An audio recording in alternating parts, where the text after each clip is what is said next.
E aí eu vou mostrar para o nosso telespectador e vou dar as dicas para o nosso telespectador buscar a cura para a sua depressão. Bom, a primeira coisa que Deus fez para ajudar Elias, olha que interessante, versículo 5. Qual é o livro e o capítulo? Perdão, 1 Reis 19, Tito. Ok. Eu recomendo até que o nosso telespectador e ouvinte estude esse capítulo em casa, porque até os familiares vão aprender com Deus como que se lida com o deprimido. Se você diz que o seu familiar deprimido está com frescura ou coisa parecida, eu vou lhe dizer uma coisa, Deus vai cobrar você por isso, porque você está afundando a pessoa ao invés de reerguê-la, então pare com isso, tá? Então, 1 Reis 19:5. Depois se deitou debaixo da árvore e dormiu. Aqui é o sintoma de depressão de Elias, sono excessivo. De repente, um anjo tocou nele e disse: levante-se e coma. Duas coisas fizeram parte do tratamento de Elias aqui: toque físico e alimentação apropriada. Um deprimido precisa se sentir amado, valorizado. Por isso que o anjo tocou nele, para acordá-lo, porque o toque físico transmite uma sensação de bem-estar para o corpo, para a mente, que é impressionante. E além do toque físico, Elias recebeu a alimentação apropriada. Só que olha como ele estava ruim. No verso 6, diz assim: Elias olhou ao redor e ali, junto à sua cabeça, havia um pão assado sobre brasas quentes e um jarro de água. Ele comeu, bebeu e deitou-se de novo. Ele não estava recuperado ainda. Ele ainda estava ruim. Verso 7. Quando o anjo do Senhor voltou, tocou nele e disse: levante-se e coma, pois a sua viagem será muito longa. Está vendo a paciência do anjo com ele? Um familiar tem que ter paciência com uma pessoa que está passando por depressão. E eu acho que a gente pode acrescentar mais aí, meu amigo Leandro, os irmãos têm que ter paciência com pessoas que estão passando por esse problema, porque muitos começam a cobrar as pessoas achando que elas estão separadas de Deus por um problema emocional que ela está vivendo, meu amigo. Tito, você entrou num ponto muito sério. Esses irmãos impacientes, Deus os ajude que eles não tenham uma depressão, porque somente Mas sabe o que acontece, tem professor? saber Às vezes é a ignorância deles mesmo. Talvez ignorância. Não é por mal, é por achar que é assim. Mas eu acho que você está me mostrando aí na Bíblia que não é assim que Deus trata com o problema, não é isso? Exatamente. Oséias 4:6, Tito fala assim: meu povo perece por falta de conhecimento. A Bíblia nunca diz que nós perecemos por termos o conhecimento. Então, eu tenho muita esperança de que os irmãos de todas as denominações religiosas que assistirem este programa não vão mais dizer essas besteiras que dizem por aí, que ao invés de erguer a pessoa deprimida, afundam a pessoa ainda mais, não é? E olha que interessante no verso 8, então ele se levantou, comeu e bebeu, fortalecido com aquela comida, viajou 40 dias e 40 noites. Veja, ele já deu uma recuperada com toque físico e alimentação apropriada. Então aqui você percebe, e aí o que acontece uma coisa. Vamos aqui para um outro verso, que é o versículo 13 em diante. Outra forma como Deus lidou com Elias.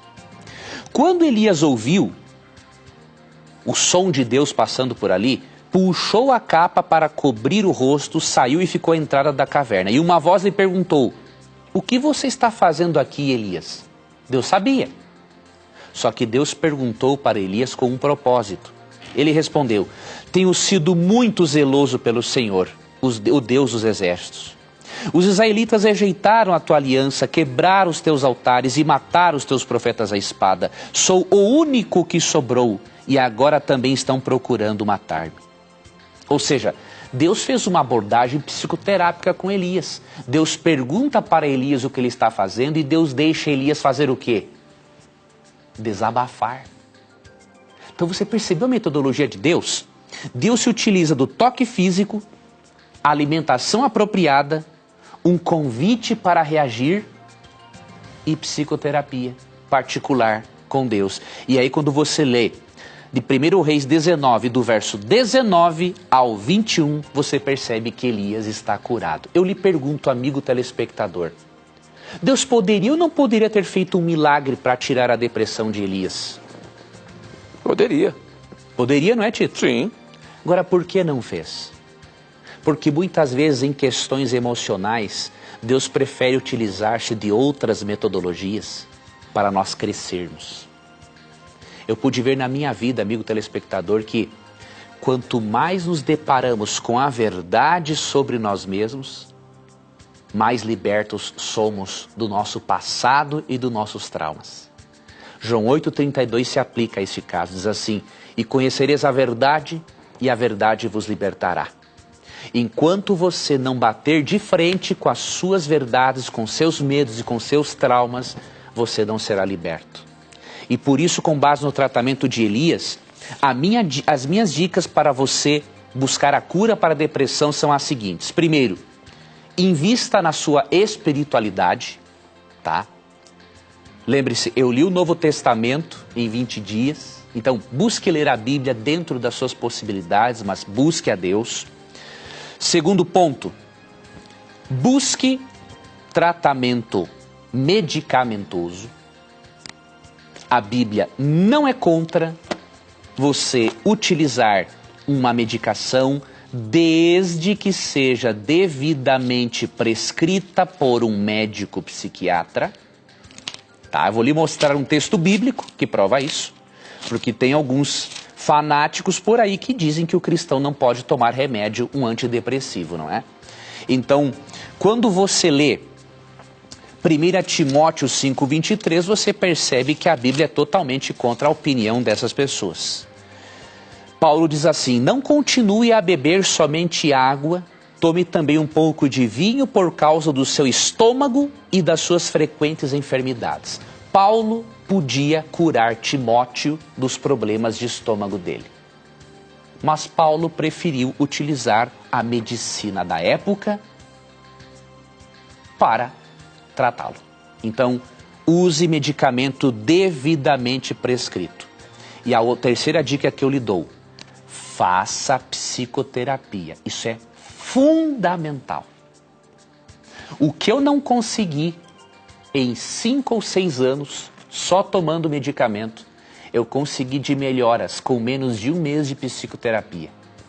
E por isso eu lhe digo uma coisa: eu me arrependo amargamente de não ter começado a fazer terapia antes, bem antes, para resolver os meus problemas. E eu queria ler uma citação para você da escritora cristã Ellen White, onde ela mostra que lidar com mentes humanas é uma obra nobre e que, portanto, você pode confiar num bom psicólogo cristão de princípios que, além de usar a ciência da psicologia, utiliza-se da ciência da Bíblia.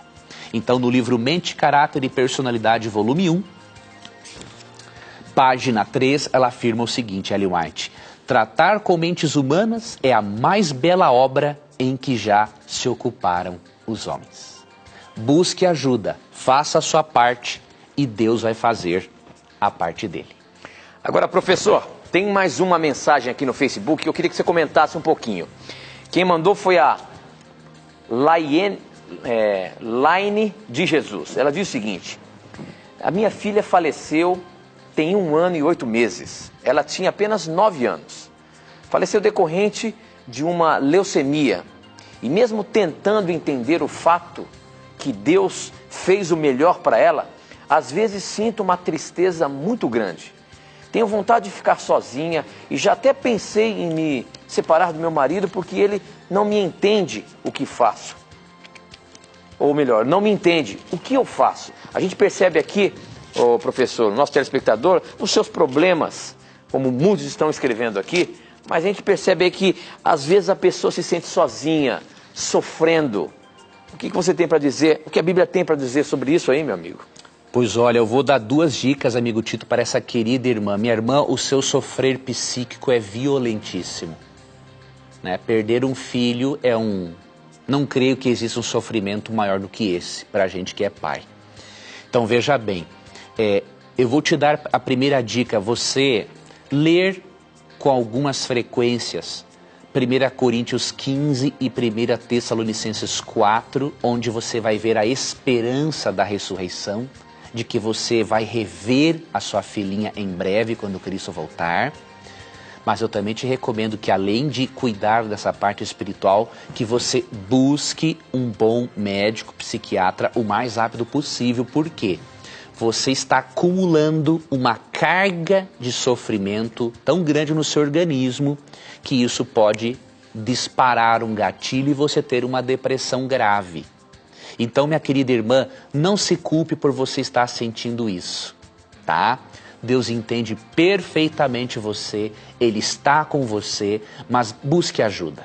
Busque tratamento médico, psicoterápico e Papai do Céu vai cuidar de você. Mas não lute sozinha contra esses sentimentos, porque eu lutei por um bom tempo sozinho contra os meus problemas e só me dei mal. Foi quando eu busquei ajuda é que eu encontrei qualidade de vida. Muito bem, tem uma outra questão aqui no Facebook, quem mandou foi a Karine, e olha que interessante, ela está dizendo o seguinte, ou perguntando, Jesus sofreu de depressão? Eu não sei se é só minha impressão, mas quando eu leio a Bíblia, tenho a ideia de que Jesus era uma pessoa triste. Professor Leandro Quadros, será que Jesus poderia ter sofrido de depressão aí? Existem alguns momentos que a gente vê Jesus sozinho, se separando dos outros. Será que Jesus também teve momentos de depressão, meu amigo?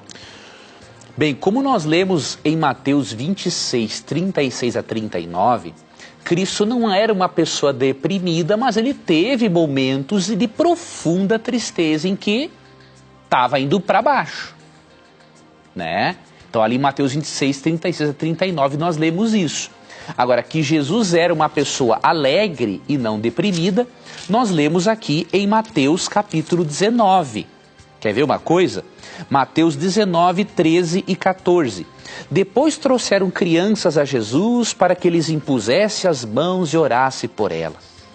Mas os discípulos as repreendiam. Então Jesus disse, deixem vir a mim as crianças e não as impeçam, pois o reino dos céus pertence aos que são semelhantes a elas. Ou seja, a criança naturalmente, ela não gosta de ficar perto de pessoa sisuda, pessoa chata, pessoa de mal com a vida. Então as crianças gostavam de estar perto de Jesus. Então isso demonstra que essa característica psicológica de Cristo demonstra realmente que ele gostava de estar na presença das crianças, que as crianças gostavam de estar na presença dele. Então Cristo era muito feliz, muito carismático, ao ponto de atrair até mesmo as criancinhas para perto dele. Muito bem, professor. Pelo Twitter, o Antônio Pessoa diz o seguinte, tenho como ficar curado sem medicação médica? Existe possibilidade de uma depressão profunda se livrar de medicamento, meu amigo? Olha, depressão profunda não tem como, a menos que Deus decida fazer um milagre. Se Deus decidir fazer um milagre, isso pode ocorrer. Agora, você deve ter muita certeza de que Deus vai fazer isso. E eu não recomendo que você tente a Deus. Se Deus colocou recursos para você se utilizar, use-os. O que eu sei para lhe dizer, com base na minha experiência, é que se a depressão é leve, alguns médicos até prescrevem a erva de São João para ajudar a pessoa, que é um medicamento natural, quando é leve. Agora, acima disso, já não adianta. Entendeu? Então, se você já está numa depressão em grau avançado, você tem que buscar ajuda médica e psicoterápica também. Agora, só uma observação aqui. Eu vou falar como paciente, tá bom?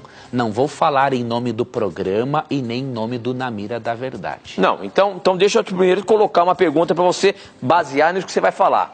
Se a pessoa não buscar ajuda, até que ponto o quadro depressivo pode ser piorado? Aí está um detalhe muito importante. O problema é que uma doença emocional puxa a outra. Ou seja, o cérebro vai acumulando uma carga emocional tão forte e sintomas vão aparecendo. Então, se você, meu amigo, telespectador ou ouvinte, não tratar a depressão ou outra doença emocional, vai vir outra junto. Então, Então, por exemplo, se você desenvolve um início de transtorno do pânico, se você tratar no início, talvez em 6 meses você já esteja com o problema resolvido. Agora, se você não tratar no início, aí vai vir o pânico, depressão, fobia social, aí você vai levar anos para resolver o problema. Então, não brinque com a coisa. Procura resolver no início. Agora, deixa eu dar uma opinião como paciente. Eu posso dar essa opinião como paciente e você não pode me processar por isso. Tá? E nem a TV Novo Tempo, porque a TV Novo Tempo tem nada a ver com o que eu vou dizer agora. Eu não confio em psiquiatra que só olha pra tua cara e pergunta assim, como é que você tá? Ah, eu tô assim. Ele faz assim, ó. Eu não confio nesse tipo de profissional, tá? Eu já fui em vários, hoje eu sou atendido por profissional de altíssima qualidade, que antes de me dar uma medicação ou avaliar se eu tenho que usar menos ou mais, ele faz uma entrevista, analisa os meus sintomas e uma pergunta-chave que sempre um bom psiquiatra faz é a seguinte, você está fazendo terapia para trabalhar os seus problemas? Se você ouvir de um psiquiatra que você perde dinheiro quando faz terapia, eu vou lhe dar um conselho como paciente. Fuja dele como o diabo foge da cruz. Tá? Profissional que não trabalha com um psicoterapeuta, porque o que acontece? A medicação, ela só vai equilibrar a sua química cerebral, tá? Vai lhe dar uma força, mas ela não vai curar o seu problema. A cura está em você atuar na origem dele, que é emocional. Então, tem que fazer um tratamento medicamentoso, mas psicoterápico junto, acompanhado de uma mudança no estilo de vida. Então você tem que abandonar alimentos e bebidas estimulantes, passar a ter uma vida de atividade física, certo? Passar mais tempo com a família, mais tempo exposto ao sol, pelo menos 15 minutos por dia. Então você tem que fazer uma mudança em vários aspectos para que a cura seja eficaz. Muito bem, professor. Bom, a gente recebeu e está recebendo muitas perguntas aqui. Hoje temos pessoas que vieram nos visitar aqui. Eu queria mostrar os nossos amigos que estão aqui. Tem o Fernando, a Sueli, o Guilherme, a Fernanda. Dá um tchauzinho para aquela câmera lá, ó, do lado de lá, olha lá. Ó. Dá um tchauzinho, obrigado por vocês terem vindo. Tem mais uma que está ali também, olha lá. Dá um tchauzinho, muito obrigado por vocês estarem acompanhando o programa aqui. Professor, as perguntas não param de chegar, as pessoas estão aí mandando uma enxurrada de perguntas, mas o nosso tempo está correndo e nós temos ainda 4 minutinhos, professor, e eu queria te colocar uma questão interessante.